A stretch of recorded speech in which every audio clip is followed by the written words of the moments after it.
মান যাল্লাযী ইয়াশফাউ ইনদাহু ইল্লা বিইযনিহি, কিয়ামতে আল্লাহর সামনে দাঁড়িয়ে কেউ কথা বলতে পারবে না, একমাত্র কথা বলবেন মুহাম্মদ সাল্লাল্লাহু আলাইহি ওয়াসাল্লাম। 50000 সানাতিন মিম্মা তাউদ্দুন, আল্লাহ পাক বলেন তোমাদের গণনা অনুযায়ী বিচারের দিনটা, হাসরের ময়দানের দিনটা 50,000 বছরের সমান লম্বা হবে। জমিনটা তামার জমিন হবে, মাথার উপরে সূর্য 3 রকম বর্ণনা আসছে। 1 মাইল উপরে, 1 হাত উপরে, 1 বিঘত উপরে চলে আসবে।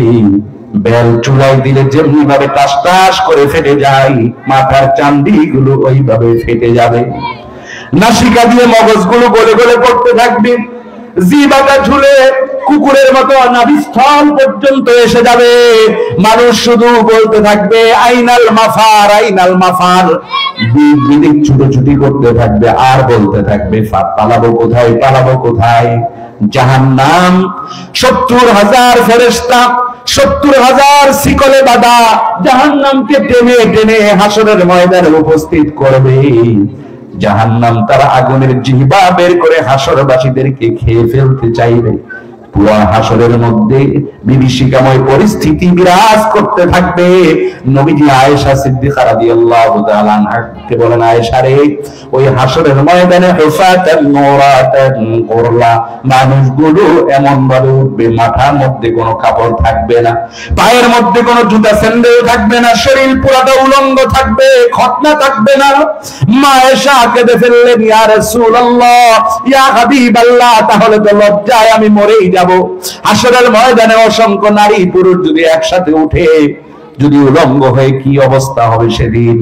আমার রাসূল বলেন, আয়েশা টেনশন করিও না, লিকুল্লি ইমরিইম মিনহুম ইয়াওমা ইযিন শাআনুন ইউগনি, প্রত্যেক আল্লাহর কাছে কি জবাব দিবে? নিজের চিন্তায় পেরেশান থাকবে, আকাশের দিকে তাকায় থাকবে, কেউ কারো লজ্জাস্থানের দিকে তাকাবার মতো সুযোগটাও পাবে না। আমার ভাইরা, আমার বন্ধুরা, আপনাদের সম্মুখে আমি যে কথা বলতেছিলাম সেটা হলো রাসূল করিম সাল্লাল্লাহু আলাইহি ওয়াসাল্লাম কিয়ামতে সর্বপ্রথম আল্লাহর সামনে সুপারিশ করবে। হাসরবাসীরা হযরত আদম আলাইহিস সালামের কাছে যাবে, আদম আলাইহিস সালাম, আপনি তো আদি পিতা, আল্লাহর কাছে আমাদের জন্য একটু সুপারিশ করেন। জান্নাত দেখ, আল্লাহ জাহান্নাম দেখ, যেটা ভালো লাগে হিসাবের পরে সেটাই দেখ, কিন্তু আল্লাহ যেন হিসাব নিকাশটা শুরু করে, কারণ এই ভয়াবহ মুহূর্তে আর আমরা টিকে থাকতে পারতেছি না। হযরত আদম আলাইহিস সালাম বলবেন, আমার সামনে আমি আজকে আল্লাহর সামনে কথা বলতে পারবো না, আমি নিজেই নিজের চিন্তায় পেরেশান আছি। কারণ আল্লাহ পাক বলেছেন, লা তাকরাবা হাদিহিস শাজারাতা ফাতাকুনা মিনাজ জালিমিন, খবরদার আদম, আনতা ওয়া যাওজুকাল জান্নাহ, তুমি এবং তোমার স্ত্রী হাওয়া জান্নাতের মধ্যে বসবাস করো, সমস্ত নাজ নেয়ামতগুলো ভোগ করো, কিন্তু খবরদার ওই গাছের ফল তো খাবা না, গাছের কাছেও যাবা না। আমি আল্লাহ পাকের এই হুকুম লঙ্ঘন করে সেদিন ফল খাইছিলাম নিষিদ্ধ গাছের। আজকে আল্লাহর সামনে কি জবাব দেব? আমি নিজের চিন্তায় পেরেশান। তোমরা চলে যাও নূহ আলাইহিস সালামের কাছে। হাসরবাসীরা বুক ভরা আশা নিয়ে নূহ আলাইহিস সালামের কাছে যাবে। নূহ আলাইহিস সালাম বলবেন, হাসরবাসীরা, আমি নিজের চিন্তায় পেরেশান, আল্লাহর সামনে আজকে কি জবাব দেব? তোমাদের ব্যাপারে কথা বলার মতো যোগ্যতা আমার নাই। কারণ মহাপ্লাবন যখন শুরু হয়েছিল, আমি আমার সন্তান কেনানকে ডাক দিয়েছিলাম, ইয়া বুনাইয়ার কাম মা'ানা, ও আমার কলিজার টুকরা সন্তান, নৌকার মধ্যে আরোহণ করো। কেনান তো ঈমানদার ছিল না, বেঈমান ছিল। আল্লাহ বললেন, ঈমান নাই, তাওহীদ মানে না, রিসালাত মানে না, আমাতে বিশ্বাস করে না, কাফেরদের সাথে সব সময় উঠা বসা, এইরকম সন্তান খবরদার। নবীর ঔরস থেকে জন্মগ্রহণ করলেও ও ঈমানদার না, ও নবীর সন্তান না। ও নবীর সন্তান হতে পারে, এমন অযোগ্য সন্তানকে তুমি ডাকবা না। ওয়ালা তুখাতিবিনি ফিল্লাযীনা যালামু ইন্নাহুম মুগরাকুন। আমি যে আমার সন্তানকে ডাক দিছিলাম, আল্লাহর কাছে কি জবাব দেব? আল্লাহ তো না করছিল আমারে। হযরত নূহ আলাইহিস সালাম বলবেন, চলে যাও ইব্রাহিম আলাইহিস সালামের কাছে। ইব্রাহিম আলাইহিস সালাম বলবেন আমি আজকে সুপারিশ করতে পারবো না, আল্লাহর সামনে কোনো কথা বলতে পারবো না, নিজের চিন্তায় আমি পেরেশান।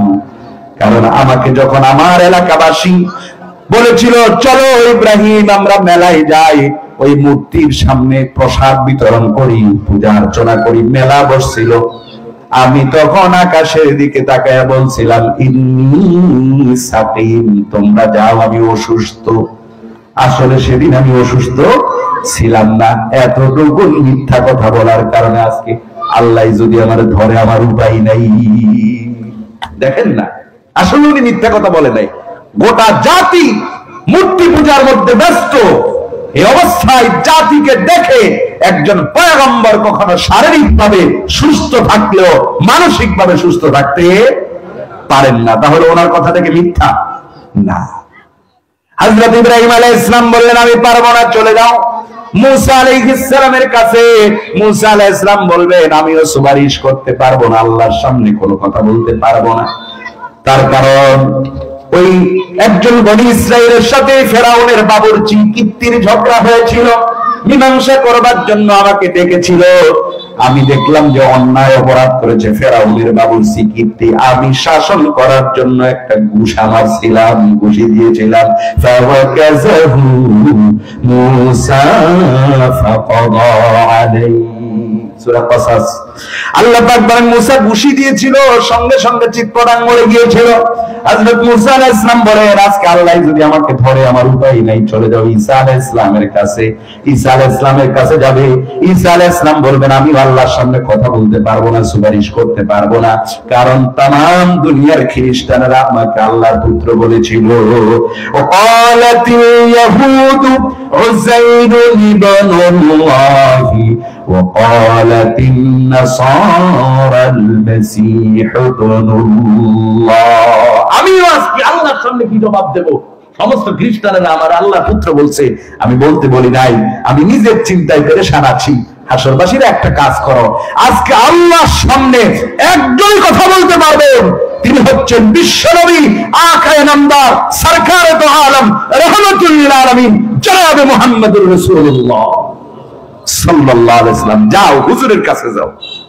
লোকেরা হুজুরের কাছে যাবে, হুজুর বলবেন চলো হাসরবাসীরা আজকের সুপারিশ আমার জন্য, সুবহানাল্লাহ, আজকে আমি তোমাদের জন্য আল্লাহর সামনে কথোপকথন করব, সুপারিশ করব।